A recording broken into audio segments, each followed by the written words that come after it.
Ďakujem, prajem pekný večer. Ja na začiatok poviem pár slov po slovensky a potom prepnem do angličtiny. A v prvom rade vďaka všetci, že ste prišli. Tešíme sa, že sa môžeme stretnúť opäť na pôde Bratislavských Hanusových dní. A čo sa týka toho, ako bude dnešný večer predbiehať, tak budeme mať 3 časti. Najprv náš hosť bude mať prednášku, po nej si ja ako moderátor zoberiem slovo a budeme sa baviť o tých veciach, ktoré Zac otvorí vo svojej prednáške a potom bude priestor na vaše otázky. And now I switch to English so also our dear guest can understand what I'm actually telling. And it is my great pleasure and honor to welcome here Zac Crippen.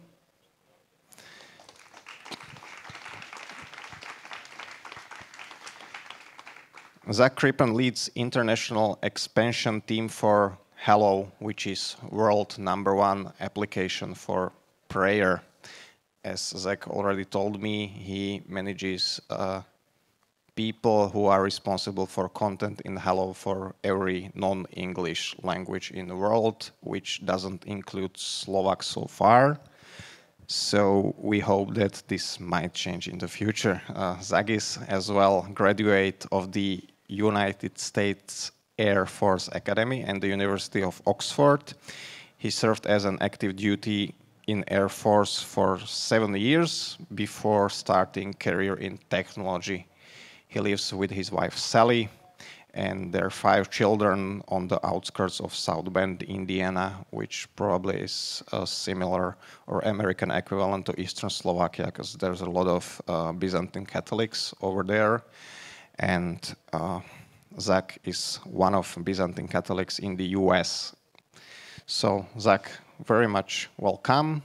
And now the mic is yours, and we are happy to hear and follow your lecture. All right. There we go. I'll just hold it. All right, good evening. It's a pleasure to be here. It's been a day of firsts for me. This is my first time to Slovakia. This is my first time giving a talk in a palace garden. And the crowning achievement of today was I had my first taste of Slovak McDonald's, courtesy of Shimon. So thank you for that. But it really is a pleasure to be with you tonight as we dive into some questions about the nature of truth, beauty, and goodness in the digital age. The plan for this evening, I think, is I have a few remarks on truth, beauty, and goodness and what it means to be carrying out the mission of the new evangelization in a digital mode. And part of that story is, of course, Hallow. Not a ton of my remarks tonight will center on Hallow, but we'll have time afterwards for any questions that you have about Hallow and things that we want to talk about.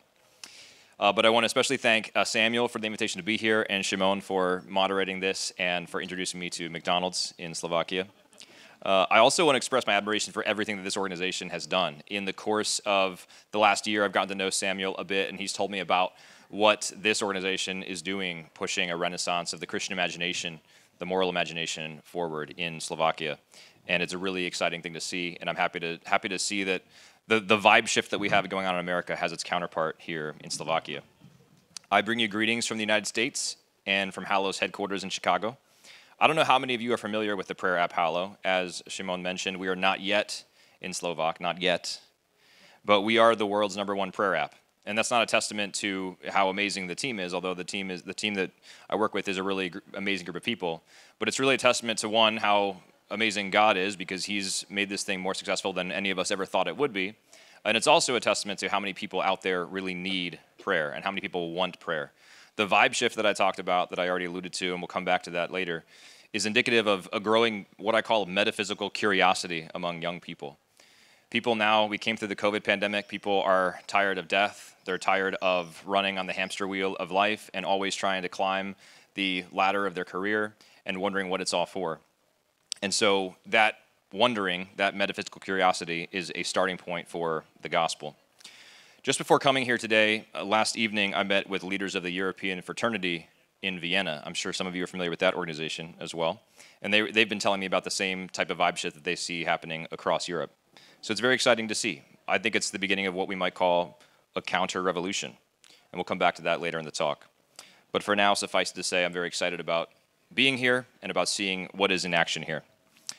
It's also fascinating for me, Shimon mentioned this, but my roots are as a Byzantine Catholic. Well, actually, my roots are as a Protestant. I'm a convert to Catholicism, but I'm a member of the Ruthenian Church, which is one of the 23 particular churches in communion with the See of Rome. And the roots of the Ruthenian Catholic Church are in eastern Slovakia and in parts of Ukraine. So it's a really exciting opportunity for me to be here and see the roots of where my church began. I heard that Bishop Milan was here last night, so I'm sorry that I missed him, but he was my current eparchy's old bishop before he was recalled to Slovakia.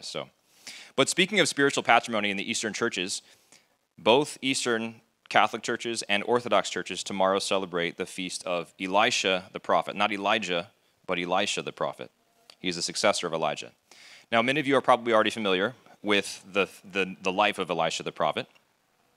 But the narrative in which I want to offer a brief meditation comes from the second book of Kings, when Elisha takes on the mantle of Elijah. This happens in the second chapter of the second book, so we're in 2 Kings chapter 2. Elijah is about to be taken up into heaven, and Elisha is walking with him. Now, Elijah knows he's about to be taken up into heaven, and so he's walking forward, and on two different occasions, Elijah says, "Elisha, please stay here, for the Lord has sent me." Now, both times, Elisha says, "As the Lord lives, and as you yourself live, I will not leave you." So this happens twice. Just before Elijah is taken up in the whirlwind, Elijah asks Elisha what he would like the prophet to do for him. So Elijah says, "Okay, I'm about to go. What would you like me to do for you?" Elisha has a very bold ask. He says, "Please let there be a double portion of your spirit on me." Now this is, you can think about how bold this is, because Elijah is one of the greatest prophets in the Hebrew Bible, and Elisha is here asking, "I want a double portion of the Spirit that's on you." So Elijah tells him, "Okay, you've asked a hard thing." But he says, "If you see me being taken up into heaven, then that means your desire will be granted." And as Elijah is talking, chariots of fire and horses of fire separate the two men, and Elijah is taken up into heaven by the whirlwind. Now, did Elisha see it? The text is very clear. He saw it. He will receive the twofold spirit of Elijah. And the text is equally clear that when Elisha returns to Jericho, the residents of the city recognize that he now has this twofold spirit on him. They come out and say, "The spirit of Elijah rests on Elisha."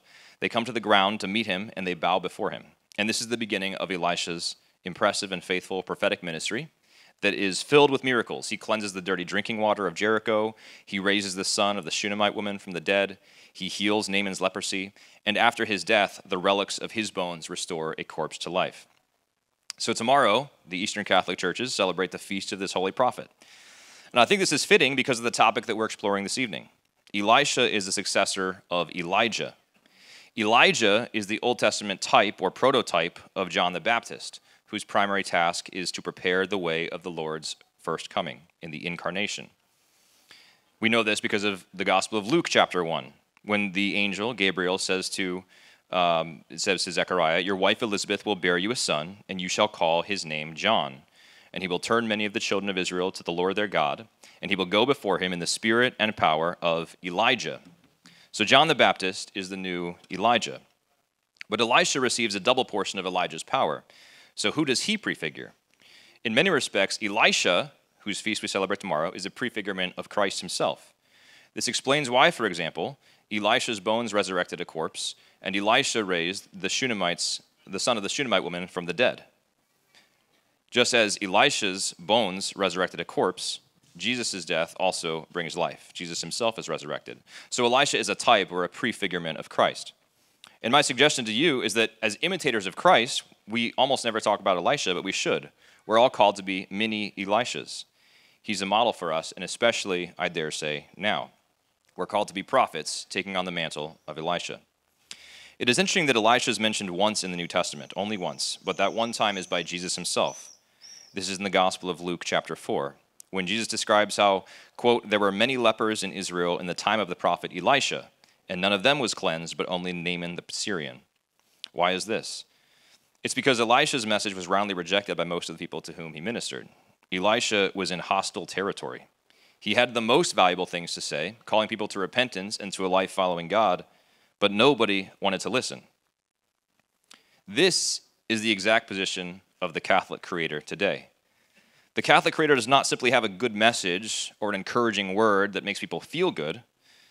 We are heralds of the gospel. Our task is to evangelize. Our task is to be prophets. So how do we do that? Now, you may have cringed a little bit when I said creators. I cringe a little bit when I say creators. The verbiage is pretty fraught. Normally when we talk about creators today, we're talking about people who make viral videos for a living. You can make a YouTube video, for example. And if it's funny enough, or colorful enough, or edgy enough, you can literally amass 1 million followers overnight. If you've ever seen a Mr. Beast video, you know exactly what I'm talking about. This is what attracts so many people, this promise of the get rich quick, be a creator, have everyone watch my content kind of thing. It's captured the imagination of an entire generation. In my own country, at least, American youth, more people want to be creators, want to be professional YouTubers or professional TikTokers than most other professions. It used to be the case that kids wanted to grow up and be astronauts or particle physicists, and now they just want to make a YouTube channel. Just a few months ago, a professional organization did a survey of almost 1,000 U.S. children ages 12 to 15. So these are not young 6 to 7 and 8-year-olds. These are teenagers, and found that fully 1/3 of them, their top career aspiration was to be a professional YouTuber, and another 1/5 wanted to be a TikTok creator. So there's nearly half of U.S. children ages 12 to 15 want to be YouTube or TikTok creators. This is not the type of content creation that I'm talking about. But it is, however, not a temptation to which Catholic creators are immune. Many people who are in the Catholic creation industry are tempted, myself included, tempted at least secondarily by the same things that motivate these children to be content creators. We want followers, we want likes, we want advertising revenue, we want our names to be in the conversation. And this is all understandable, it's human nature after all. But I have an implicit disgust with this word creator when it's used in the context of TikTok videos. I actually think we should reclaim this idea of being a creator. I use the term creator specifically because I want to reclaim that title from those who abuse it. It's not creation to just make a colorful, attractive YouTube video that says nothing at all and just garners clicks. There is one creator with a capital C. That creator is God. He's the source of all being. And so when we create, we are participating in his act of creation. We can either abuse that privilege or we can exercise it to the fullest of our abilities. Our obligation as people who aspire to create things and as people who profess belief in the one who is the creator of all things is to exercise this responsibility carefully. How do we do that? How must we do that? My argument today is that we must embrace a creative model, a model of creation, in which we reflect the transcendentals in the things we create. The transcendentals, generally recognized in the Catholic tradition as the fourfold properties of being itself, properly belonging to God, of course, of unity, truth, goodness, and beauty. So the task of the Catholic creator is to create things that are coextensive with these properties and reflect them. Let's explore each of them in turn, briefly. Just a few weeks ago marked the election of Pope Leo XIV as the Supreme Pontiff of the Universal Church. Fittingly, long before his papal election, Pope Leo, then Bishop Robert Prevost, chose a line from St. Augustine as his episcopal motto, in illo uno unum, which means in the one, we are one.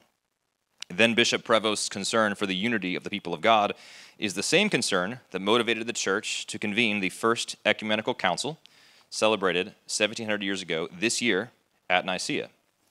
Now, the result of that council was a concise credo, or statement of faith, that has survived for 1,700 years and reflects the unifying belief of the Christian faithful.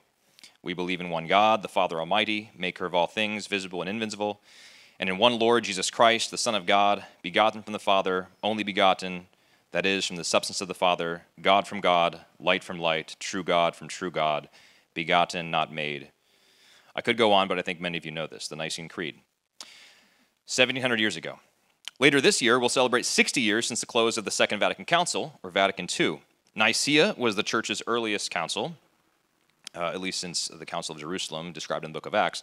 Vatican II was the most recent, so these sort of bookend much of church history. But both councils addressed questions about Jesus. Nicaea put to rest the Alexandrian controversies, which dealt in questions about Jesus' co-eternity with the Father, subordinationism, the personalities of the Trinity. And the Second Vatican Council sought to describe the reality of Jesus' incarnation to a world beset by modernism and postmodernism. This is perhaps nowhere more evident than in Gaudium et Spes, one of the documents of the Second Vatican Council. And if I can quote briefly from that document, Gaudium et Spes, chapter 20. says modern atheism often takes on a systematic expression, which in addition to other causes, stretches the desire for human independence to such a point that it poses difficulties against any kind of dependence on God. Those who profess atheism of this sort maintain that it gives man freedom to be an end unto himself, the sole artisan and creator of his own history. This is the lie of modernism, and of postmodernism, and of atheism, that man is the creator of his own story. Man is decisively not the creator of his own story. God is the creator of man's story. So if this is the problem posed by atheism and modernism and postmodernism, what is the way out? Gaudium et Spes continues in section 21. The remedy which must be applied to atheism, however, is to be sought in a proper presentation of the Church's teaching, as well as in the integral life of the Church and her members. For it is the function of the Church, led by the Holy Spirit, who renews and purifies her ceaselessly, to make God the Father and his incarnate Son present and, in a sense, visible. This result is achieved chiefly by the witness of a living and mature faith, namely, one trained to see difficulties clearly and to master them. Many martyrs have given luminous witness to this faith and continue to do so. This faith needs to prove its fruitfulness by penetrating the believer's entire life, including its worldly dimensions, and by activating him toward justice and love, especially regarding the needy. What does most reveal God's presence, however, is the brotherly charity of the faithful, who are united in spirit, as they work together for the faith of the gospel and who prove themselves a sign of unity. Did you catch that last part?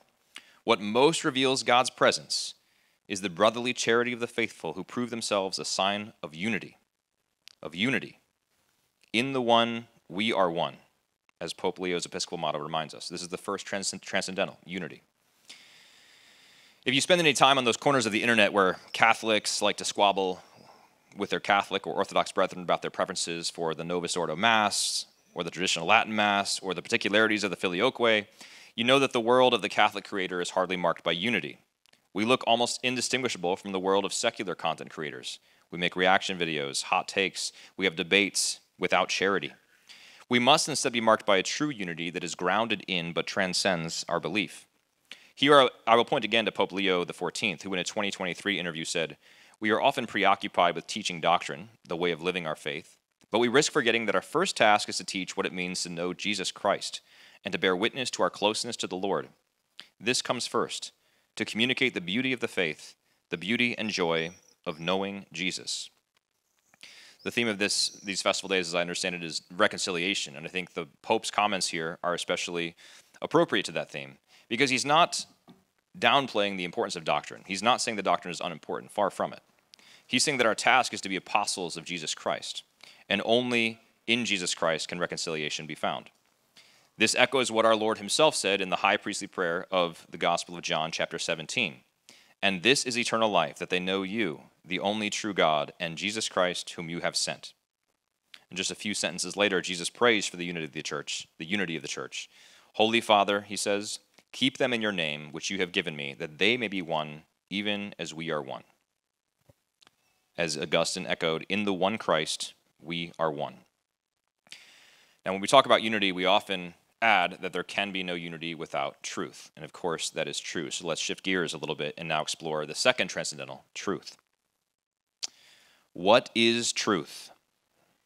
This is the question that Pontius Pilate asks Jesus when our Lord appears on trial before him. Most interpreters, it seems to me, think that Pilate was glibly dismissing the importance of truth. You can imagine this Roman officer whose moral language is just that of power. He didn't care about ontology. He wasn't really asking what is truth. He was asking about potency. What is truth when I'm the one carrying the sword? It's plausible for sure. And maybe it's even probable. But I'm not so sure that it was all about that. I think it's plausible that Pilate was mystified by this Jew before him, this humble Jew who meekly appeared in front of him and who claimed a kingdom that was not of this world. And I think Pilate may have genuinely been expressing his lack of moral vision on this point. Now, in any case, Pilate sadly doesn't stay to listen to Jesus' answer, and eventually he surrenders Jesus back to the murderous crowd that wants him crucified. But this question is haunting, I think. What is truth? I think it's the case that each one of us is asking that question and answering it for ourselves every time we do anything. We are either curiously seeking truth and honestly seeking truth. We're following what we believe to be true, or we're dismissing the importance of what is true. Even Catholics, and I can speak for myself, certainly, often live as if Jesus is not the truth. This is what my friend and theologian Larry Chapp refers to as de facto atheism. And this is actually something that Pope Leo XIV talked about in his first papal homily last month. Pope Leo explored the question of Jesus' identity in Matthew chapter 16, where Jesus asks, "Who do people say that the Son of Man is?" And Pope Leo explored the ancient world's responses to it. He explained that on the one hand, the powerful of this world saw Jesus as an irksome conscience. Pilate might have been in this category.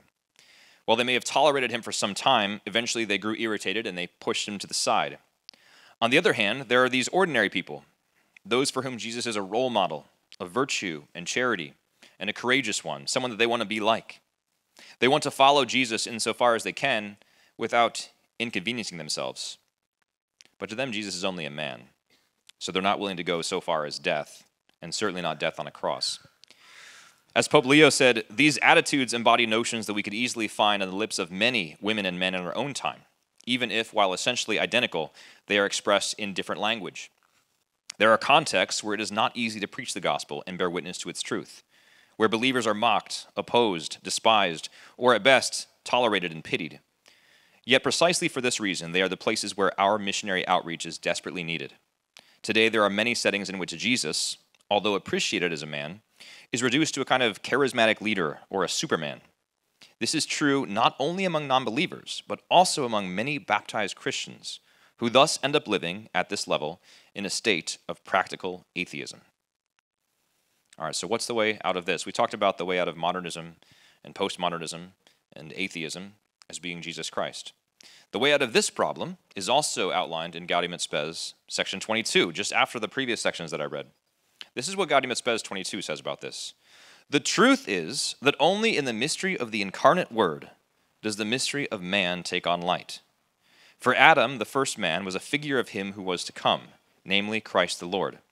Christ, the final Adam, by the revelation of the mystery of the Father and his love, fully reveals man to man himself and makes his supreme calling clear. It is not surprising, then, that in all the aforementioned truths find their root and attain their crown. Now, that may sound a little bit familiar, because not long ago, another pope, this time hailing from Eastern Europe, wrote an entire encyclical on truth.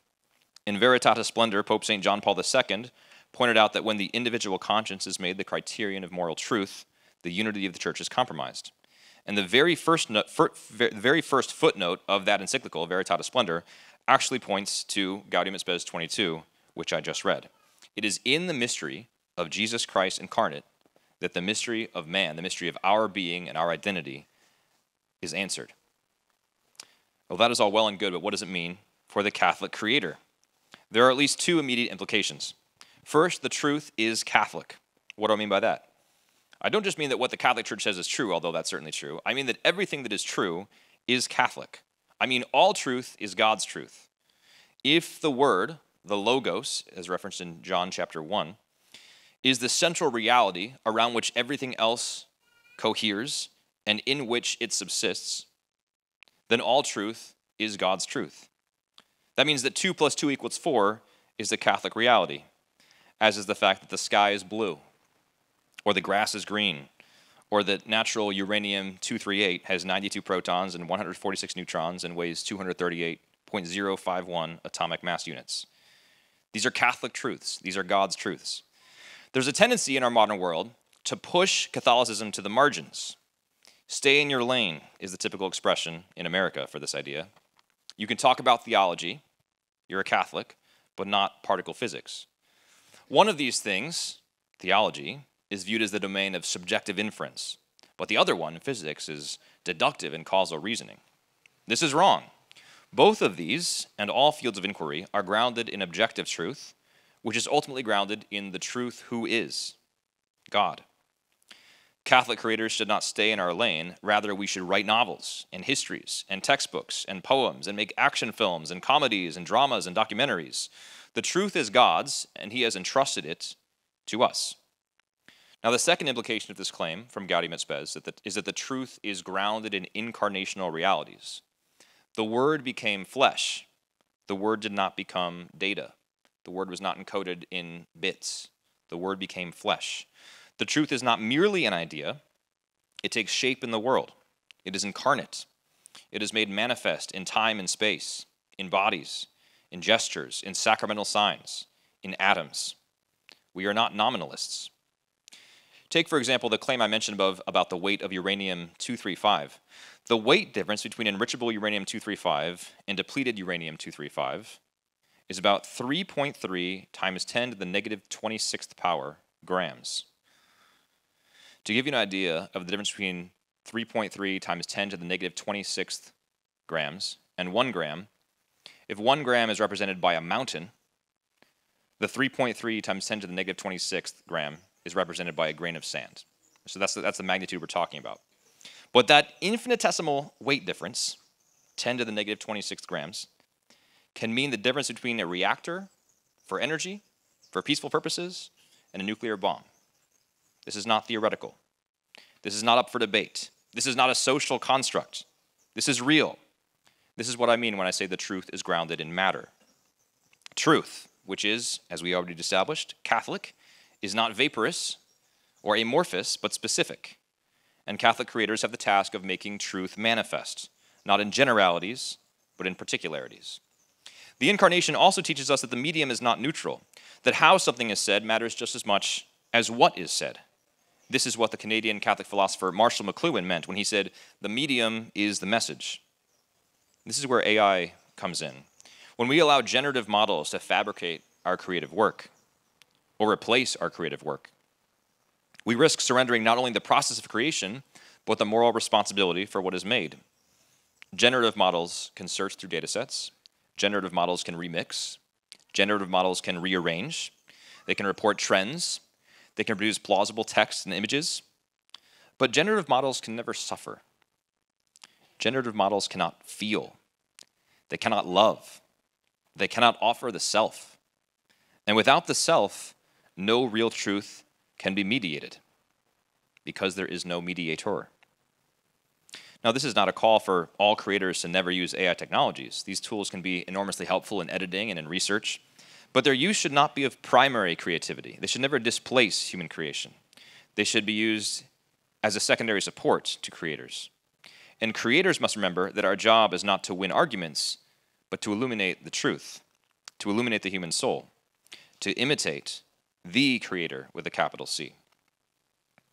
We now come to the third and fourth transcendentals, which I would like to explore together in combination for reasons that I think will become evident. Goodness and beauty. The reason I want to explore these together is because in Thomistic thought, in the Catholic tradition, beauty and goodness are convertible, because God, who is goodness itself, is the creator of all things that exist. But each one of us, cooperating with God's grace in us, can increase or decrease in goodness as we order or disorder our lives. To increase in goodness, we must rightly order our lives and be conformed to the cruciform Christ. To decrease in goodness, we simply yield to the disorder of the world and its master. In his 1999 letter to artists, which is a great starting point for people thinking about Catholic creation, Pope John Paul II writes that in producing a work, artists express themselves to the point where their work becomes a unique revelation of their inner being. This is why goodness, or the right ordering of the self, is especially important in creative expression. The work that we create is a reflection of our inner being. The reality is, though, that the digital world frequently disorders our inner being. Our attention is constantly fractured and pulled in a million different directions. Our creative impulse is shackled to the need to generate revenue or clicks. Our artistic instincts become captive to the comment section. The constant allure of dopamine from our screens distracts us from prayer and relationship with God. Furthermore, the false promise of online anonymity fosters a division or a bifurcation of the self. There is who I am with my family and in my home, and there is who I am in the world of incognito tabs and anonymous social media handles where I can hide. So the Catholic creator has to push back against these tendencies in very intentional ways. First of all, he or she must ask, am I saying this, or writing this, or painting this, or making this because I want the notoriety that I will receive, because I want the reaction, because I want the clicks? Or am I doing so because this is true, and this is good, and this is beautiful? In a similar way, the Catholic creator must also ask himself, is this who I am in my private life? I might make these beautiful and good and true things, but is this a reflection of who I am? Am I being a hypocrite in advancing this claim or this creation? If the things that we create are, as St. John Paul II asserted, reflections of our inner being, then a disordered interiority, a disordered interior life, will result in a disordered act of creation. So the Catholic creator must cultivate a robust interior life, and this must start with prayer. This is, by the way, the reason that Hallow exists, not just for creators only, but because everyone needs to cultivate this robust interior life and have a relationship with God. And it's so difficult to do that in a digital age. Now, St. John Paul II also wrote in his letter to artists that beauty is the visible form of the good. We discuss goodness, convertible with being, and we call that right-orderedness, but we haven't yet discussed beauty. So let's talk about that one now. There's a line that I often think of when I'm pondering the importance of beauty. It comes from Prince Myshkin, the protagonist of Dostoevsky's work, The Idiot. This line is astoundingly simple, but it's very challenging. Myshkin says, "Beauty will save the world." Now, when he makes this assertion at a dinner table, his claim is mocked and challenged by his dinner companions. But interestingly, Prince Myshkin doesn't even attempt to defend this. It's almost as if it stands on its own, and it must stand on its own, and if he attempts to defend it, it will injure the force of the claim itself. Now, very interestingly, this quote from Prince Myshkin, "Beauty will save the world," is repeated and cited in Pope St. John Paul II's letter to artists. In this letter, the Pope defines beauty as the visible form of the good. He adds, this was well understood by the Greeks, who by fusing the two concepts, coined a term which embraces both. They called it kalokagathia, or beauty goodness, because they recognized the linkage of the two concepts. Saint Pope John Paul II continues, "Beauty is a key to the mystery and a call to transcendence. It is an invitation to savor life and the dream of the future. That is why the beauty of created things can never fully satisfy. It stirs that hidden nostalgia for God, which a lover of beauty like St. Augustine could express in incomparable terms. Late have I loved you, beauty so old and so new. Late have I loved you." Pope Paul VI, at the closing of Vatican II, I think correctly anticipated the importance of beauty and how beauty will save the world. He said, "This world in which we live needs beauty in order not to sink into despair. It is beauty, like truth, which brings joy to the heart of man." And just as a ad hoc reflection here, as I was driving into Bratislava with Shimon, we were talking about brutalism in its architecture and how unattractive and unaesthetic and not beautiful brutalism is. And we can see the devastation wrought by the communist regimes in advancing this vision of the world. The vision of the world was reflected in the architecture that they espoused. And this is, I think, it makes very clear how beauty will save the world, because if we don't have any image of the transcendent in the world around us, it's very easy to forget about the God who loves us. Beauty for St. Thomas is that which pleases when seen, because it has wholeness, harmony, and radiance. Or to be slightly more technical, beauty is the splendor of form. When a thing reveals its truth and goodness with harmony and clarity, it delights the soul not just emotionally, but intellectually and spiritually. Now, there are three components of this definition of St. Thomas that deserve some closer examination. The first is integrity or wholeness. Is the thing complete? Is it lacking any of its essential parts? The second is proportion or harmony. Is there harmony and order and balance among the parts? And the final component is clarity or radiance. Does the work of art shine with its own intelligibility? Is there a meaning that shines forth? When we think about these components of beauty, we can easily understand the damage that modern creators have done to beauty. Number one, by reducing artistic expression to 20-second clips that are designed specifically as clickbait, we've failed to make things that are integral or whole. We don't say important things anymore. We don't make works that stand on their own as a whole work. We make 20-second clips that are designed to hook the viewer, and that's it. Number two, by operating within the mandated framework of algorithms, outliers and extremes are what trend. So we've neglected principles of proportion and instead emphasize the extremes because we know that will get us followers. And number three, by outsourcing our work to AI and neglecting, obscuring, or concealing our own authorship and our moral responsibility, we've surrendered authorial intent and thus muddled artistic clarity so that our work doesn't have meaning, or at least not a meaning that shines forth. Now, one might also here point to the 7 deadly sins of the Catholic tradition as the antithesis of beauty: pride, greed, wrath, envy, lust, gluttony, and sloth. And it's really easy to draw a direct link between these and our online creator culture. Pride, everyone, if you just take your phone out of your pocket, you'll see that there's a camera on the front of it. That camera is good for FaceTime, but it was designed for selfies. The digital culture in which we live celebrates the self to an extreme, and that's a reflection of pride. Greed is reflected in the desire to be compensated for everything that we create and put online. And if we're not directly benefiting from it, the company that's hosting the content is, because they can target us with ads. So there's greed on both sides of this equation. Wrath. How many of us have had the experience of getting into arguments in a comment section or publishing something because we know that it will draw clicks because it's rage bait? I recently talked with the CEO of a popular conservative media outlet in the United States who conceded that Trump winning the presidential election was actually terrible for his business because people aren't mad anymore. People liked flocking to the conservative website to watch videos and read news articles when they were mad and fired up. But now that they've won, now that they've won the election, they're not as fired up anymore. So we give in to wrath far too often. Envy. Every time we glimpse what others have, and normally it's false versions of what others have, we're tempted to envy. Lust. The global pornography industry is estimated to be $60 billion, and some estimates put the global bandwidth burden of pornography, what percentage of the internet is taken up by pornographic material, to be as high as 30%. Gluttony and sloth. I mean, who doesn't know the experience of doom scrolling? I can't be satiated, I need more and more, and I'm going to sit here for hours to consume more and more. So you can see how the digital culture feeds into all of these. But beauty is the antithesis of all these things. And it must be, because it's a signpost of transcendence. And in its very nature, it points us to what is higher. But the reality is that because of a dearth of beauty, because of a lack of beauty, we're deadening our souls. And this is why the world needs Catholic creators. I mentioned at the beginning of this talk that in America, we're experiencing and we're discussing the vibe shift. The vibe shift is characterized by a number of things, including a return to conservative morals, a resurgence of belief in the family as the most fundamental organic social structure, but most of all, by a resurgence of interest in metaphysics and religion. This is the metaphysically curious turn that I talked about at the beginning. A recent study by poll organization YouGov found that Gen Z people are half as likely as their parents to identify as atheists.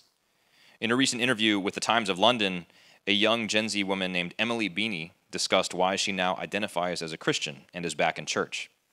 Beanie explained, "There are some things that ChatGPT can't answer, like what is our purpose? Why are we here?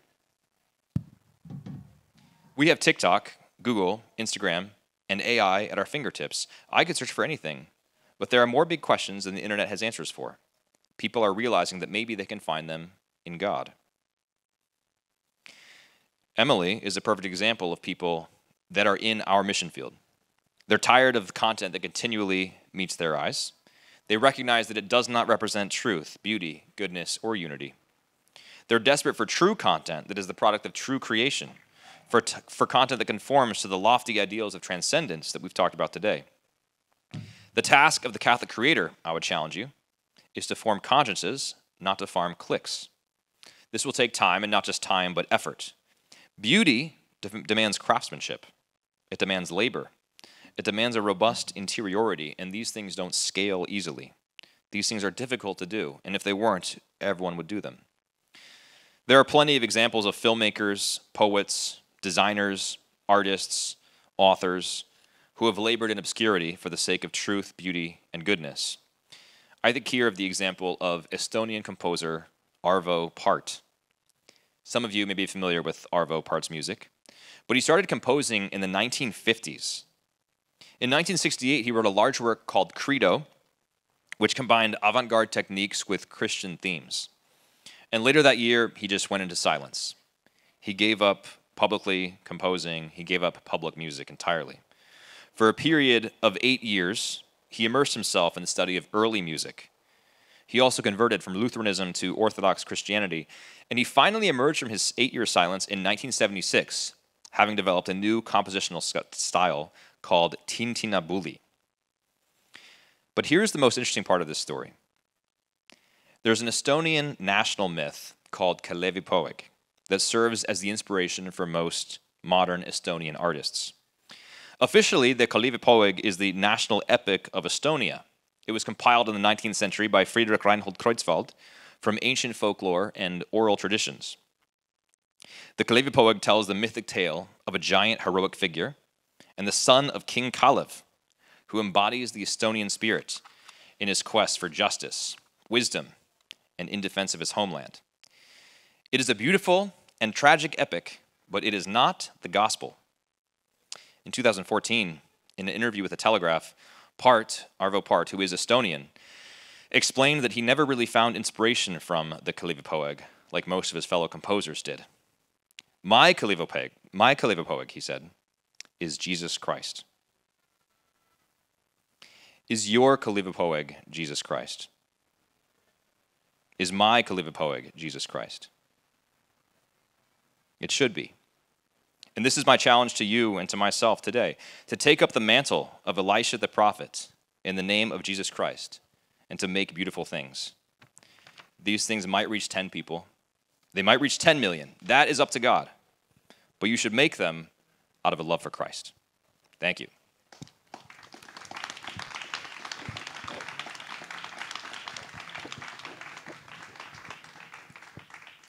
Thank you very much for your talk, Zach. And before we move to our discussion, there's a time for music. And I will introduce our musician in Slovak, because she's Slovak. Tak by som chcel privítať medzi nami hudobničku Janu Šugárovú, ktorá je vyštudovaná vášnivá hudobníčka s hlavným nástrojom klavír, ale miluje aj spev. Verí v Boha Stvoriteľa a nebeského Otca a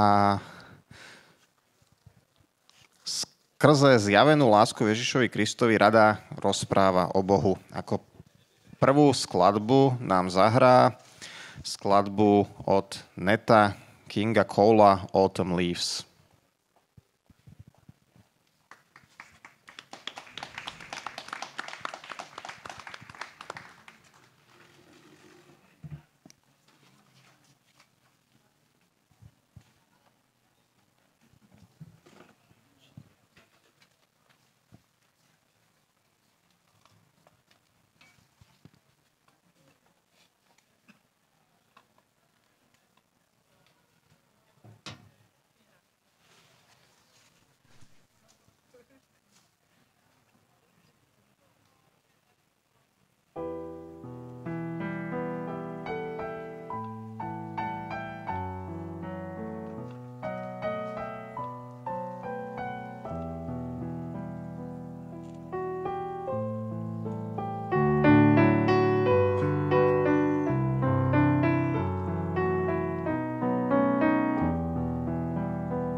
Ďakujem, Janka. So, Zach, thanks for your talk. Now we'll move to the part of this evening where we will talk how these ideas of truth, beauty, and Catholic unity materialize itself in the project where you're working on Hallow. And I remember that my first contact with Hallow was through my wife. It was something like 2 years ago, roughly, when one evening she just told me that, oh, she found this super nice app and it's Catholic, and she instantly bought subscription for that, and it's for prayer. And my reaction was that, okay, Veronica, so now you need app even for praying, right? But here we are, and I checked Hallow web today, and you said that there is almost 1 billion prayers prayed through your app, with some powerful testimonies, such as I went to commit suicide and had a miracle in the confessional.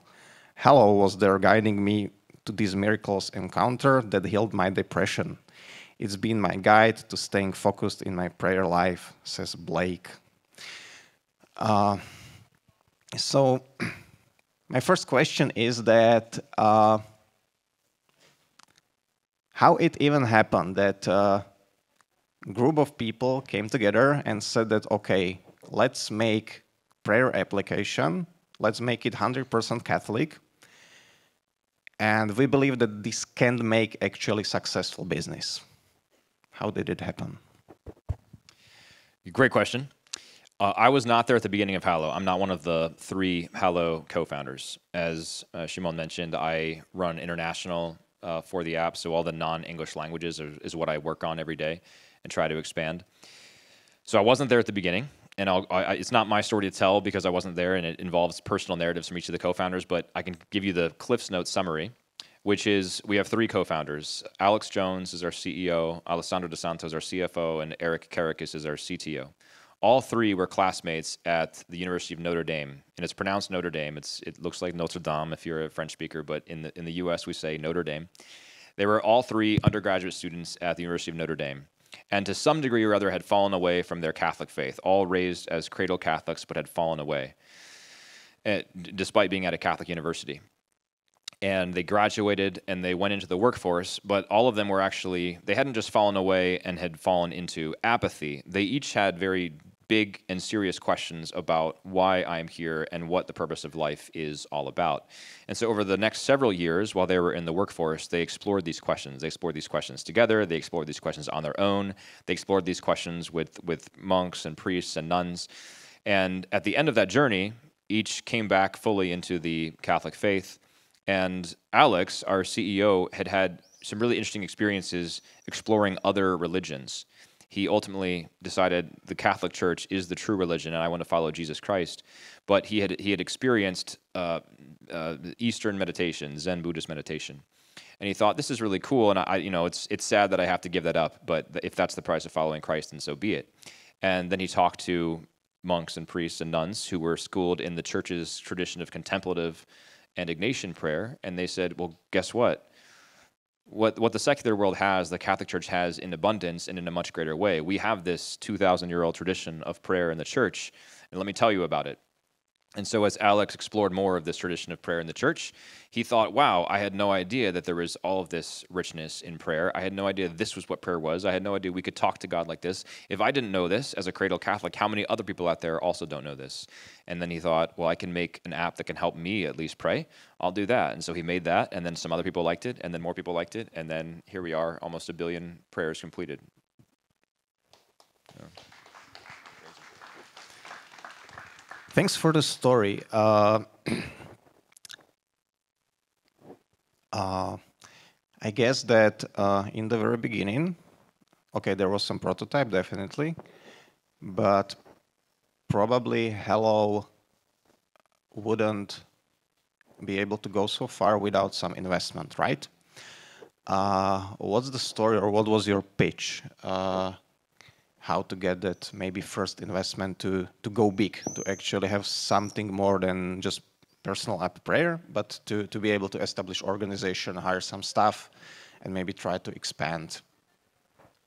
Yeah, there's a related question that might be more helpful to answer, which is basically why is Hallow structured the way Hallow is structured? Hallow's not a nonprofit organization. You might think, oh, that's an app that helps people pray, so the natural structure for that is a nonprofit. There's a lengthy blog post on our website, hallow.com, where our co-founders talk about why they decided to structure Hallow as a social benefit corporation. But Hallow is actually structured as a social benefit corporation, which is a type of for-profit corporation and has two mandates. The normal mandate of a for-profit corporation is to return value to investors or shareholders. That is true for Hallow. But there's a second mandate, and that is to do some social good. So our primary purpose is to do social good. The social good that we have is the highest good there can be, and that's to restore relationship through reconciliation of man and God, through prayer, through building relationship in prayer. And so that's our social benefit mandate at Hallow. But being structured as a for-profit allowed us to approach investors and say, we have this great idea. We want to do one of the best things that we can possibly do, which is help people rebuild a relationship with God. We think there's a way to do it through modern technology, and this is our plan to do it. And then we could capture that investment. I mean, it took finding investors who are aligned with our mission and who saw the world through the same lens that we did, who saw the value of this, not as just an opportunity to farm clicks and to collect data, because that's not what we're about, but rather to help people pray. So we have very strict privacy policy, very strict data policies to protect everyone's data. So we really had to find investors who are interested in helping people pray, and that being the main goal of what they want to do. Great. And when we move from the investment, okay, so you got established organization, and you're actually, in the business jargon, you're trying to reach the market. And it doesn't always happen that people who are able to secure some investment are able to make it in the market, but you were able to do that. And you were able to do it with 100% Catholic content. However, before you, there were multiple Catholic apps. At least I have been using some of them. Honestly, they looked pretty amateur, and they helped a bit, but I was definitely not using them daily. What do you see that Hallow did differently? And what was the spot you actually hit to be able to be successful worldwide?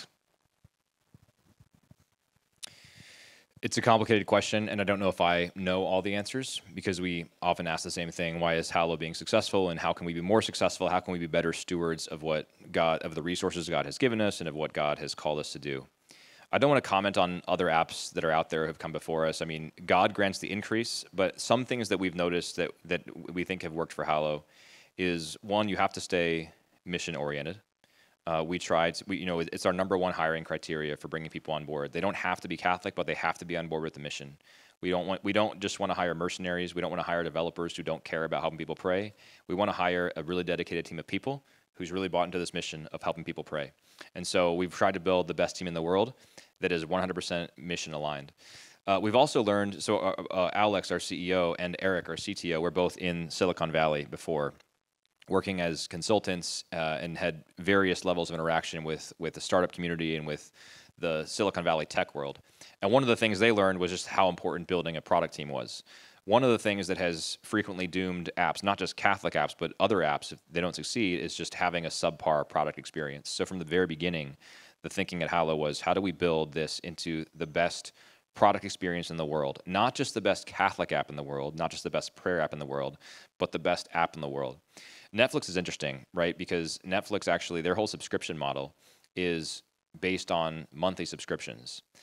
In most places in the world, I'm not sure how it is in Slovakia, but in most places in the world, you cannot actually buy an annual subscription to Netflix. The reason is because Netflix is such a good product. Netflix is so sticky that they know once they get you for 1 month, they're probably going to get you for the next month and the next month and the next month after that. So our comparison for Hallow and how good we wanted Hallow to be as a product experience was not the other Catholic apps that are out there or other prayer apps that are out there or meditation apps, but really, what are the best apps that are out there? What are the indispensable apps in someone's life? And how can we get to a place where we can make prayer that indispensable in someone's life? You were successful in that, and that's well, that's quite interesting to see from Slovakia. But first of all, I know that you won't say, or you guys in Hallow won't say that you are primarily selling Catholic content, but in fact, at least partially you do that. And there's a reason for that, because you want to work, you want to function. And when I was going through that Hallow, I just discovered that there's one part of that which is on silence, and it's by Cardinal Robert Sarah, and it's pretty interesting, and I think it's pretty flex, because you are probably the only application who is able to sell silence, like literally like minutes of silence. Which is, so you're doing definitely, you're something good is happening here. What is? Can I tell a quick story about Cardinal Sarah? Okay. All right, so Cardinal Sarah is an amazing man, and he generally does not like to do recordings, right? Just because technology can be difficult and complicated and all of that.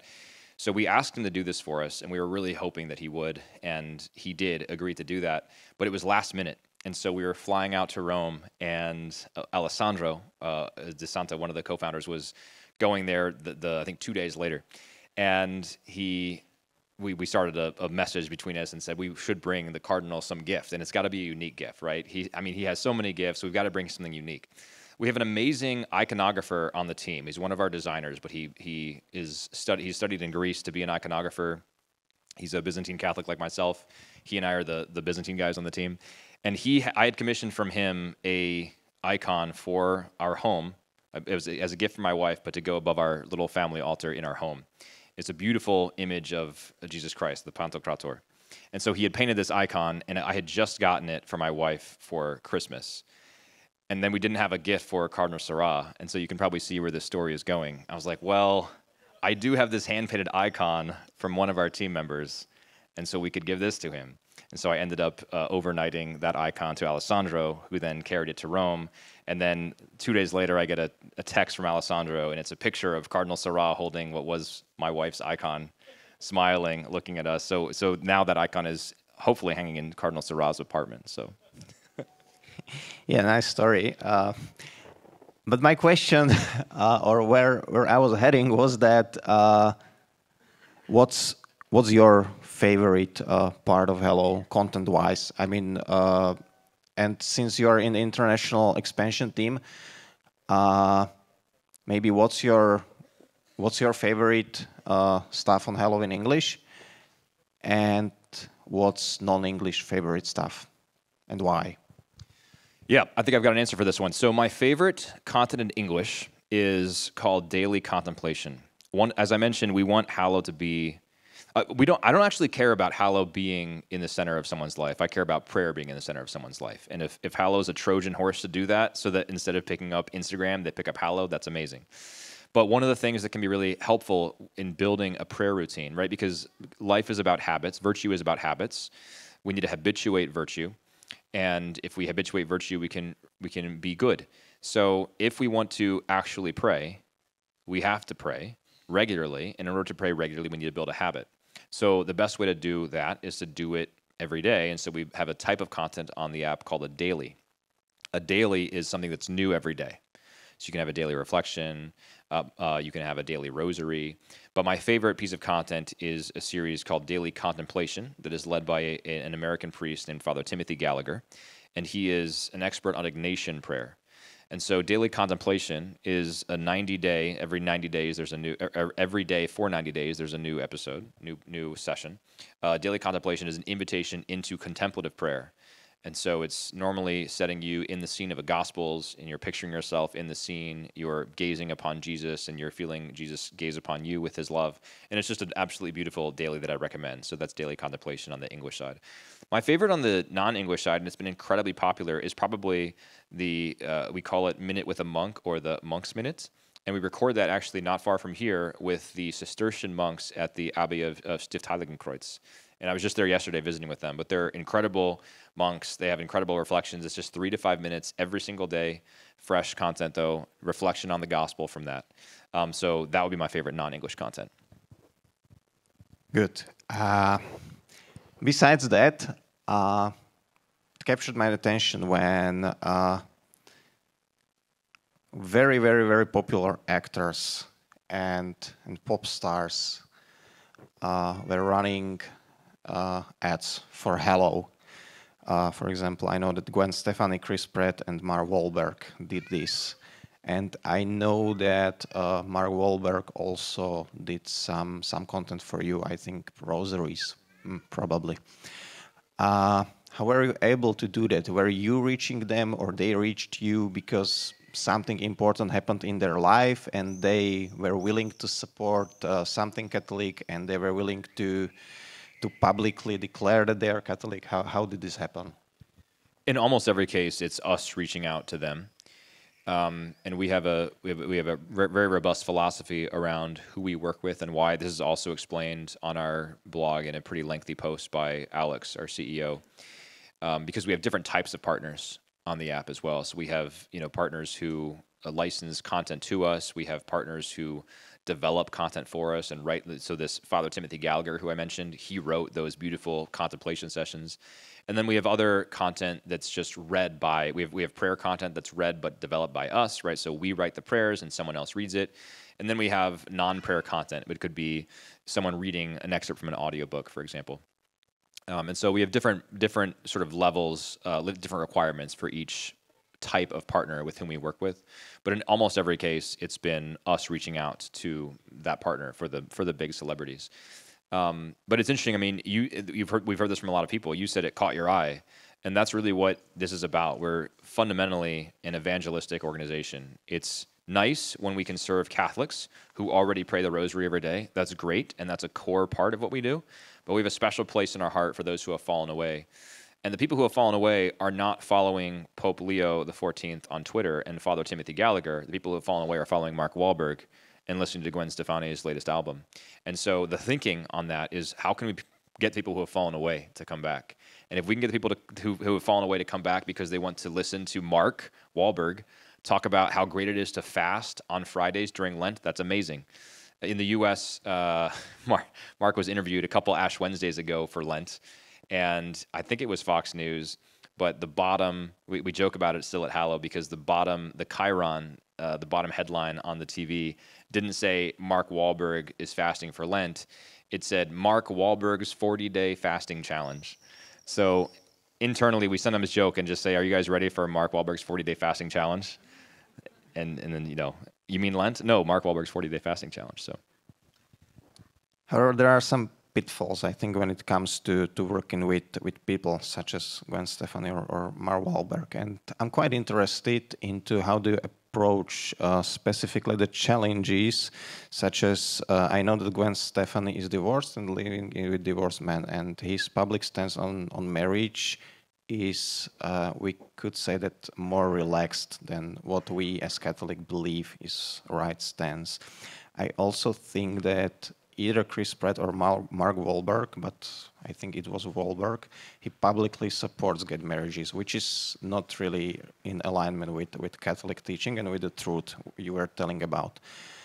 How do you approach this kind of challenge? Does it pose some risk to Hallow, to its mission? Yeah, also a very good question, and this is one that we spend a lot of time thinking about and talking about and praying about. And these are addressed in the blog post that I mentioned. So anyone who's interested in a more complete explanation from Alex, our CEO, is welcome to go on that. It's just search Hallow Partnership Philosophy, and you'll be able to find the blog post very easily. So as I mentioned, there are different types of creators. And some of these creators we are really upholding as a spiritual guide or a moral exemplar, right? So someone like Father Timothy Gallagher in the session I explained, who's teaching you the ins and outs of Ignatian prayer, that is clearly us holding that person up as an example. Someone like Gwen Stefani, with whom we share a testimony of her decision to come to Christ, and with whom we share one of her tracks of music, right? That's a very different type of thing, right? So we have different types of partners for different types of content. We're very careful that, as a very baseline requirement, nothing on the app ever contradicts the teaching of the Catholic Church. So we vet content very, very carefully. Most of the content we write ourselves. And when we work with partners like Mark Wahlberg, we are very sure that none of the content that he's doing ever contradicts Catholic teaching. When you write that content, you work together with some priests or theologians, or how do you have this set up? Yeah, so our whole content team has advanced degrees in theology as a starting point. And we have a robust advisory board as well. It's chaired by Bishop Kevin Rhodes, who's the Bishop of Fort Wayne South Bend, and has people like Father Mike Schmitz from America and Sister Miriam James on it. So whenever thorny questions come up, we can very easily give them a call and say, what do you think about this? Where should we go in this direction? We really want Hallow to be a tool for the church and subservient to the church. So internationally, when we go to various markets, we try to reach out to those bishops' conferences and say, how can we be a servant of the church? We'd love to have bishops on our advisory board. We'd love to have priests and nuns that we can rely on, people who are schooled in theology that we can rely on to go to with thorny questions. Or if we come across a priest who we haven't heard of before, can we talk to you about how credentialed, how good this priest is as a fit for our audience, etc. So yes, we try to, like I said, the content team has advanced degrees in theology, and we have advisory boards with whom we work to make sure all of our content is fully in line with Catholic teaching. Now I have a call to our dear audience, takže pre všetkých otváram diskusiu. I will say just a few things about it in Slovak. Otázky sa môžete pýtať aj po anglicky, a teda to nebude treba prekladať, alebo aj po slovensky. In case someone will ask question in Slovak, there's a translation over here, or I can translate it for you, Zac. But before that, I'll take my last question in this part to wrap things up and to wrap what we were talking now about Hallow with what were you talking. You said that there are, well, many things which Catholic creators should do, but three things I saw as very important. You said that it's important to be in unity with church, to proclaim truth, and to do beautiful things. How do you think, or how do you see it materialize within the Hallow? The unity with the church one is what I just talked about. And it's not just unity with the church, because we are that. And like I said, the baseline requirement for everything on Hallow is this in line and in accordance with church teaching? So we're in union with the church in that way. But Hallow itself can also be an instrument of unity among believers. We have prayers for different expressions of Catholicism. We have prayers in Latin for people who like the traditional Latin Mass. We have prayers. We have some prayers. We want to get more, but some prayers for the Eastern half of the church as well. There's also a lot of content that we've built specifically as an introduction to the gospel for people who are new to Christianity, and so even that is an expression of unity and welcoming people into the Christ, into the church, into the body of Christ in an ecumenical way. So that's the unity part. Truth. I mean, what we do is true. We firmly believe, right down to our bones, that what we're doing is the most true thing that we can do, because we are trying to help people cultivate a relationship with, as I said in my talk, the one who is truth. And so that's where the truth comes in. Not just that we're proclaiming true things, but that we're actually helping people cultivate a relationship with the one who is truth. And then beauty. We take great care in writing high quality prayer challenges, high quality sessions, making the app beautiful as well, just from an aesthetic standpoint. Shimon, you were mentioning that when you saw it, you were just struck by the quality of the build and the feel of the app, and that's what we've tried to do as well. How can we make this actually a beautiful app that speaks to people about the truth and the goodness of what we are proclaiming? So that's how we try to do it. Thank you, Zac. So now it's the time for the questions from the audience. Teraz je čas na otázky z publika. Ešte zo pár technických pokynov. Vedel by som stage manažerov poprosiť, že by sme posunuli trošku ten klavír, aby sme mohli premietať aj na tuto z projektora. A malo by byť otvorené aj Slido, tak prosím režiu, aby premietli kód na Slido. Môžete si kliknúť na sli.do, tam zadáte ten hashtag, čo budete vidieť, môžete sa pýtať cez Slido otázky a časom si to otvorím aj ja na mobile. Okay, Zac, just for you, I was just telling that there's a possibility to ask via Slido, and that's it. Okay, anybody? Tam vidím Junáka z Oravy, vzadu biele tričko, so there's a guy from Orava, which is a Slovak equivalent of Ohio, so It's your time. Hi, good evening. Thank you so much for the talk. I have an interesting question. In terms of generative AI that you alluded to, how do you approach in Hallow this thing? And I think it has two parts, right? One is the content creation, and the other will be actually being able to listen to Jonathan Romy in, speaking with Jesus' accent in Slovak.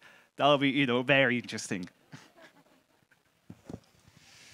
Very good question. We're thinking and talking and praying about this currently, actually. I think Hallow has a really interesting opportunity here to be at the forefront of policy decisions as a business on this, because lots of people are watching how Catholic companies will integrate AI into their workflows. And I don't have anything definitive for you to share, but maybe a couple thoughts that frame some of our reflections on this. We go back to Rerum Novarum, Leo XIII. And of course, Leo XIV said that in part he chose the name Leo XIV because of the transition, the way that Leo XIII helped the church confront modernism and transition into the 20th century. And Pope Leo XIV sees AI and emerging new technologies as generating a similar type of upheaval, and he wants to help the church through that. So we'll certainly be paying close attention to Leo XIV and how he's publishing encyclicals that help us think about this, and we will be proceeding with the Holy Father as much as we can. But we also look at Rerum Novarum, Leo XIII, and a lot of the lessons of Rerum Novarum are applicable here, right? Namely, are we upholding the dignity of labor when we use AI? How bad is it, right? It is bad, but what happens when companies today decide to replace their current employees with AI because they can do the same thing cheaper for AI? Is that a recognition of the dignity of the worker? No, it's definitely not. How do we preserve the value of art? Does art have intrinsic value if it's AI generated? Does art have value if it is AI modulated? In other words, kind of your example of Jonathan Romy, taking his words in English and then using AI to sound like Jonathan Romy is speaking Slovak and praying the Lord's Prayer in Slovak, right? So does that perhaps injure the art itself less than generated entirely from AI? Maybe. Does it still injure the art if you're modulating it with AI? Where do disclosures fit into this, right? Do we need to disclose every time we use AI? The answer is probably yes, right? But how can we actually accurately disclose that? Prayer is a really interesting one, right? Because when we have a prayer guide at Hallow leading a session, that's a real person who's praying. So it's not the case that when you press play on your phone, that guide is praying with you at that moment, but that prayer guide did pray at some moment in the past, and it's a real person. That's not the case anymore if it's just AI. So that opens up interesting questions for us as well. So we're thinking about all those things, and we plan to have some more public-facing work and writings around that to help initiate the conversation as this becomes a more and more urgent topic. But I do think Catholic organizations really have a responsibility to lead on this and be able to say, this is how we're going to preserve the artistic integrity of what we create, and this is how we're going to preserve the dignity of human labor in the age of AI, because there is a very easy path that I can foresee in which both of those things are incredibly diminished by the way that many companies are talking about incorporating AI now, and Catholic companies need to take a stand and say, we're not going to go that direction. We can use these as tools, but we must remember they are always tools, and they cannot actually displace the people who are made in the image of God. I noticed that in Hallow there you have a functionality of interfacing with Magisterium AI. Can you comment on this as well a bit? What's that? Why did you integrate into Hallow? Yeah, I think so. Magisterium AI is a really interesting company. It's owned by a company called Longbeard. They're mostly based in Rome, so they're very plugged in with the Vatican folks. They've been at the forefront of conversations with Vatican officials, including a seminar or symposium last year with Vatican officials on the use of AI. So they're really good guys who are incredibly faithful to the church. Magisterium AI is actually, I think, a really good example of how to effectively use these AI technologies. And when we say AI technologies nowadays, what we're mostly talking about is large language models, right? And large language models, they can seem like bots, they can seem like people, and they can take on what seems to be personalities, but they're really just very sophisticated search engines. And what Magisterium AI does very well is make the riches of the church's tradition accessible in a very clear way, much more clearly than Google does. So if you go to Google and you say, what did Pope Leo XIII say about modernism? You'll get some really high-scoring links on SEO, and when you click those links, you might be able to parse some of that out. If, on the other hand, you go to Magisterium AI and you say, what did Pope Leo XIII say about modernism, you will get some really concise answers that are largely accurate based on that are very accurate, highly accurate, based on the internal testing that we've done and that Magisterium AI has done. So this is, I think, a very good use of the tool. It's not trying to imitate being a person. There was another Catholic company that I will not name, about a year and a half, 2 years ago, that announced they had launched a tool called Father Justin. And Father Justin was this chatbot to whom you could ask your questions. And that is just very wrong-headed because you're assigning personage to this AI. Now, to their credit, again, I'm not naming them. To their credit, they did walk it back and say, we were wrong, I'm sorry. So that's good. I'm glad they recognized that. But that's not what Magisterium AI is. It's not ask your questions of this person or this chatbot. It's literally just a search tool, and it's framed that way and described that way and really featured that way as well, even the way that we've designed the in-app portion of the app. It's a search tool. Ďalšie otázky. Máme niekto?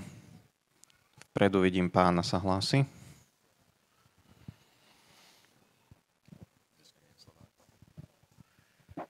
Hello, Zac. My name is Josef Kokoška, and I wanted to ask you, you are heading the international section of Hallow, and I am following the English version, and I see only Spanish there. So what is the status currently? So what kind of countries you already covered, and what are the next steps? Great question. So currently, English is our largest market. We also feature a full-featured version of the app in Spanish, in Portuguese, primarily Brazilian Portuguese, but we serve some Portugal users as well, in Polish, French, German, Italian, and the Philippines. And I say the Philippines instead of Filipino because we have a combination of English content in the Philippines because the Philippines is one of the official languages of the Philippines, and also Tagalog and Cebuano, which is the third most widely spoken language in the Philippines. So we have a full version of the app for that part of the world as well.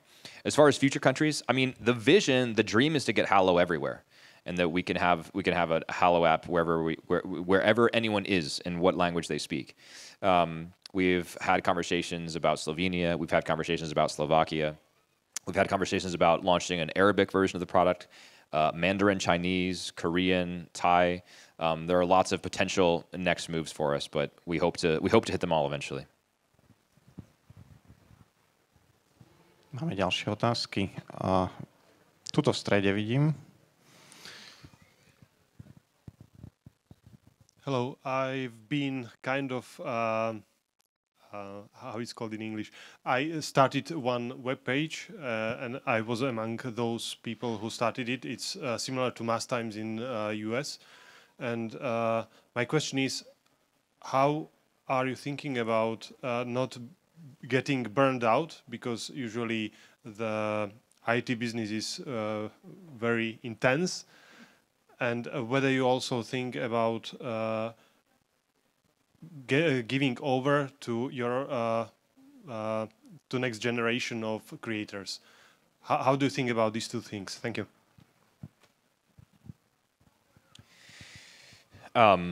As far as the burnout goes, I think most of that is a management issue. We're a large enough company where we have a hierarchy of managers.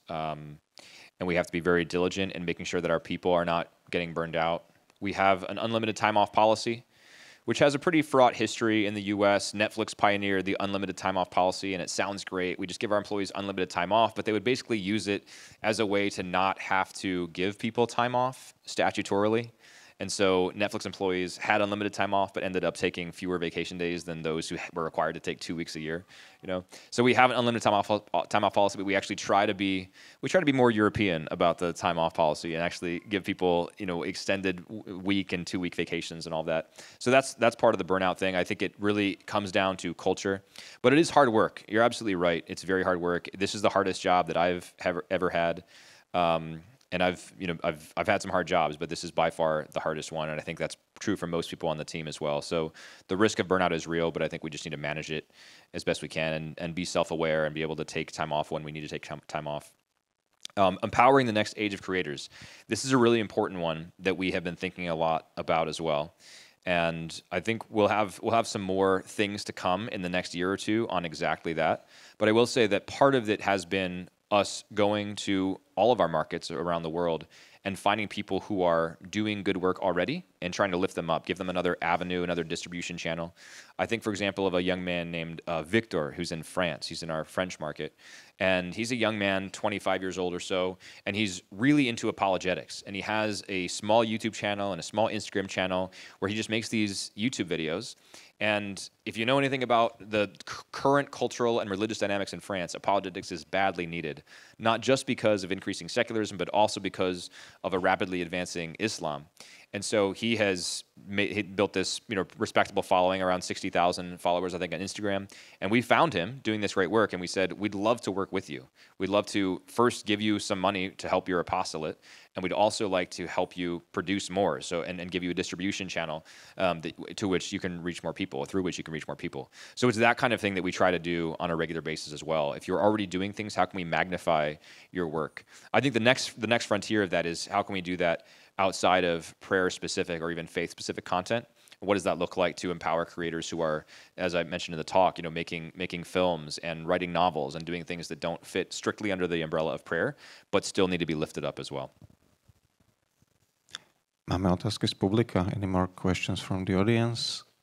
Probably there's too heavy light, or there's someone in the... niekto je úplne vzadu, viem, že sa hlási dlho však. Je to tak, či to zle vidím? Hlási sa niekto vzadu, lebo ja som videl niekoho vzadu sa hlásiť. To by som bol rád, keby tam posunieme otázku. Prepáč, Lukáš príde na to. Nehlásil som sa síce dlho, ale v poriadku. So, hi, my name is Matuš. And so, right, the Hallow app is full of challenges. When you open it, there's many of them right staring at you. Doesn't this help support the mindset of 40-day fasting challenge you yourself mentioned? Don't these challenges actually bring people away from what really matters? Thank you. Yeah, good question. We've talked about that as well a lot. These are all really good questions, and especially around the formatting of the app and the design of the app. I guarantee that we've talked and thought through so many of these already. The challenge one is an interesting one. We actually have some different wording in various markets. It depends on where you look. We try to come up with the word. If there's a word in the market that we think works better, we'll go with that one. In English, I don't agree with you that it feeds into that mindset. For example, feeding into the mindset of Mark Wahlberg's 40-day fasting challenge. If we called it Mark Wahlberg's 40-day fasting challenge, then yes, that would be a problem. But we call it Pray 40 to emphasize the 40 days of it, and then in all of the marketing and descriptions of it, we are very clear that this is about Lent, and we're building all the way up to Easter. The challenge idea is one that we use because prayer is hard, and it is a challenge to actually commit to praying for any number of days in a row, and that's what we really want people to do. So, for some people, and maybe you're not like this, Matush, but for some people, if you don't have a robust prayer life already, it really can be hard to rip yourself away from Instagram or from Netflix and dedicate 15 minutes a day to prayer. And so for a lot of our users, especially the ones, like I talked about, the ones who have fallen away, it really is a challenge to say, okay, for the next 40 days, all the way to Easter, I'm going to challenge myself, and I'm going to pray for 12 to 15 minutes every day, which is about the length of one of those Pray 40 sessions. And so I really think it is a challenge for people, and that's why we called it that. And by calling it that, we're also sort of setting the bar and letting them know, we want you to do this as well. This is actually something that we know is hard, but we're all in this together, and we try to show the number of people who are doing it with you so that you don't feel alone. You know that you're praying all around the world with 1.7 million other people who are doing it in Pray 40. So I hear you for sure, but I don't think it feeds into that mentality because of the way we communicate it and the way that we describe the challenges in all of our other materials. We really want people to just have a relationship with God. Okay, let's take one from Slido. So contemplative prayer transcends the possibilities and structures that necessarily come with an app. How does the Hallow app help people to go beyond itself, so beyond the application? Yeah, I totally agree. So whoever wrote that contemplative prayer, eventually will transcend an app, and it requires, structures that are not found in an app. Completely agree with that. The point of the contemplative prayer daily is not to say this is contemplative prayer and nothing else counts, but rather to give people who are, addicted to their phones an opportunity to learn contemplative prayer or learn the foundations of contemplative prayer in 90 days. Some of those things around how do we build opportunities in the app, Shimon already mentioned, with Cardinal Sarah, we actually did a thing on silence, right? And it's not very hard to do a session that's silent, but that's one example of us signaling to people, you don't need your app for this. We're literally just going to have you do silent prayer for 5 minutes. Go do it. The contemplative prayer as well, there's lots of silence baked in. So, the way that most content on the Hallow app is designed to be used is really press play and put the phone down. It's not like a staring at your screen situation. So there actually is, it's audio guiding, but it's not really app prayer, if that makes sense. The other thing, I gave a talk last year, and I said that if I was walking on Mount Athos and I came across a monk who was sitting, let's say he's levitating, right? This monk is levitating, and he's got a beard all the way down to his belly button, and his sun is all wrinkled and tan, and it's clear that this guy has achieved the heights of spirituality, literally and metaphorically, because we're on Mount Athos, in Greece. I would not walk up to him and say, "Hi, excuse me, can I tell you about the Hallow app? It'll really help you pray," right? That's an absurd idea. So Hallow's not for that person, but there are so many people who can't put this thing down, who are totally addicted to this thing. And for those people, this is a better alternative than Instagram. And there's a bunch of formation content that we have on the app as well that can be very helpful to that. But the point is never, this is prayer, and this is all that prayer can be. The point is, this is one way to pray. And for people who find it helpful, that's great. For people who don't, that's also great. And for people who find it helpful, but then find it more helpful to do the 90-day contemplative prayer challenge and then continue on without any app to help guide them, that's fantastic. Yeah, just from the viewpoint of occasional user, I think it's pretty clear that if you are using Hallow, that there's a regular calls here and there that the point is prayer itself, and if you can do it without Hallow, it's completely okay. So maybe that helps. If you haven't tried it, just give it a try. It's worth trying. Any questions from audience? Okay, over there, I think it's Michal Lukács. Yeah, the famous journalist. Good evening. I wanted to ask you about the European regulations, because several months ago, your CEO wrote a rather ambiguous statement on Twitter, X, about how the Hallow app might eventually basically be pushed out of the European Union because of the over-regulation. So I wanted to ask you about the development of that situation. What exactly did he mean by it, and how is it going now? Yeah, it's going fine. I mean, we're doing the best that we can. Basically, what it boils down to is Meta has created restrictions only for the EU around religious, lifestyle, and finance apps that makes it very difficult to use them as an acquisition channel for our customers. So it's definitely made it harder for us and other apps, other religious apps, to find customers, but we're trying as best we can. Okay, let's give it a try to slide again. Okay, this one is good. Can you advise on some sites or creators who are creating content that is beautiful, your favorites? Advice people who are... You mean advice on some sites or creators who are creating content that you consider beautiful? Yeah. I mean, your favorite ones. Sure.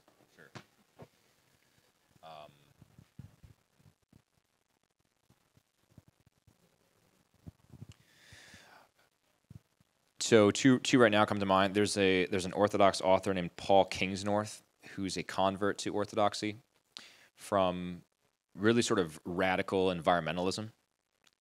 And he has a Substack, and he writes these beautiful reflections on Ireland, on Christianity.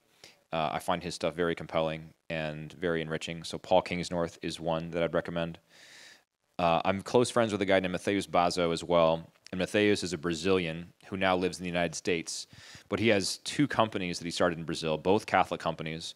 One of them is called Minha Biblioteca Católica, which means My Catholic Library.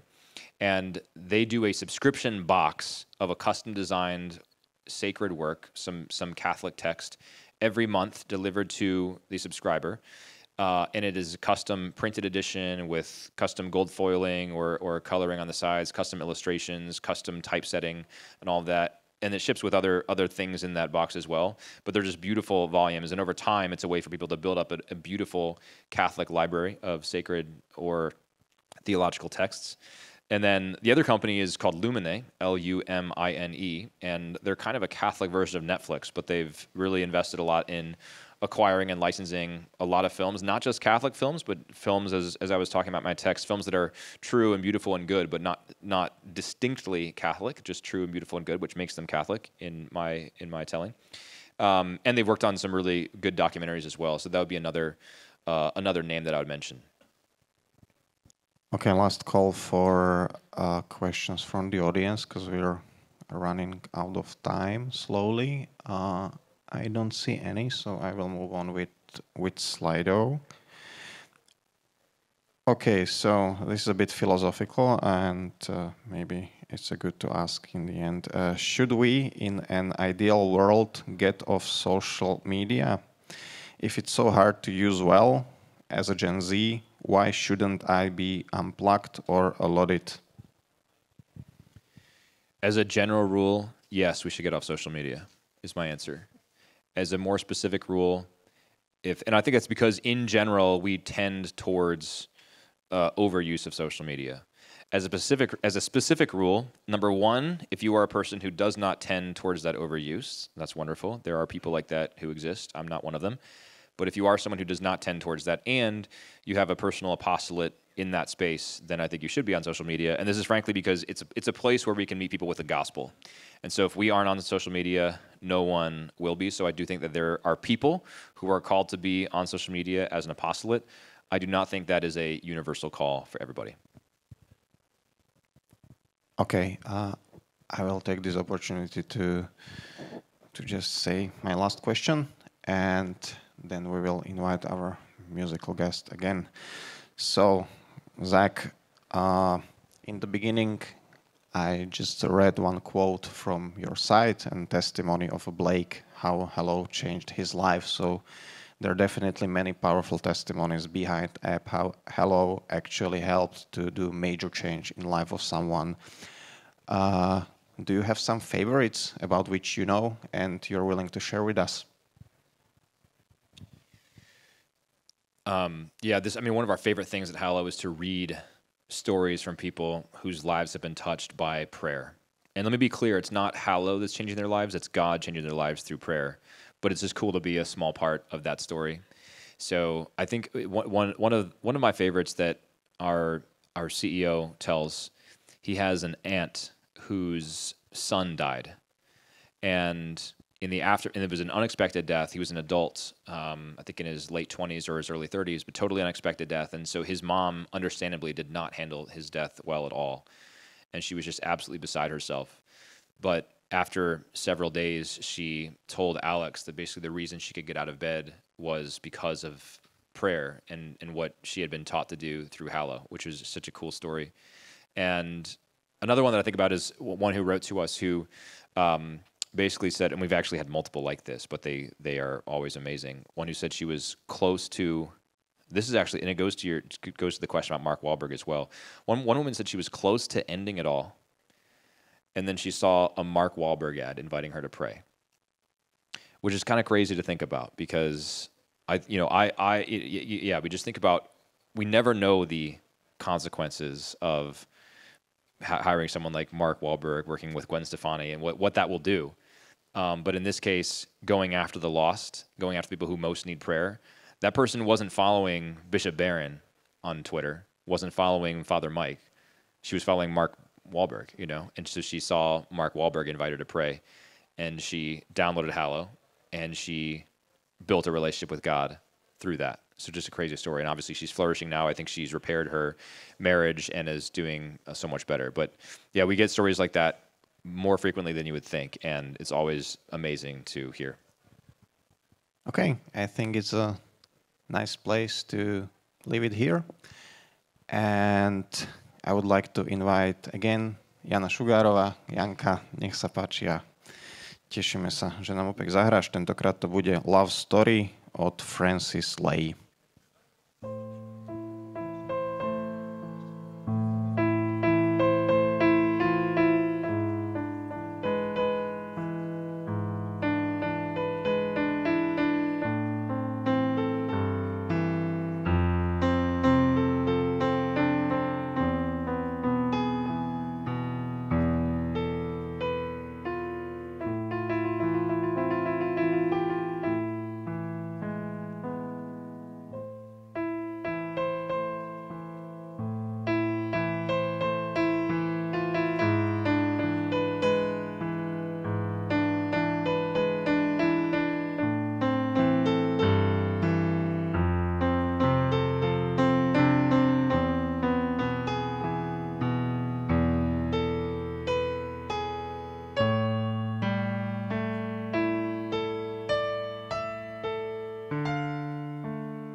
Ďakujem, Jana Šugárová.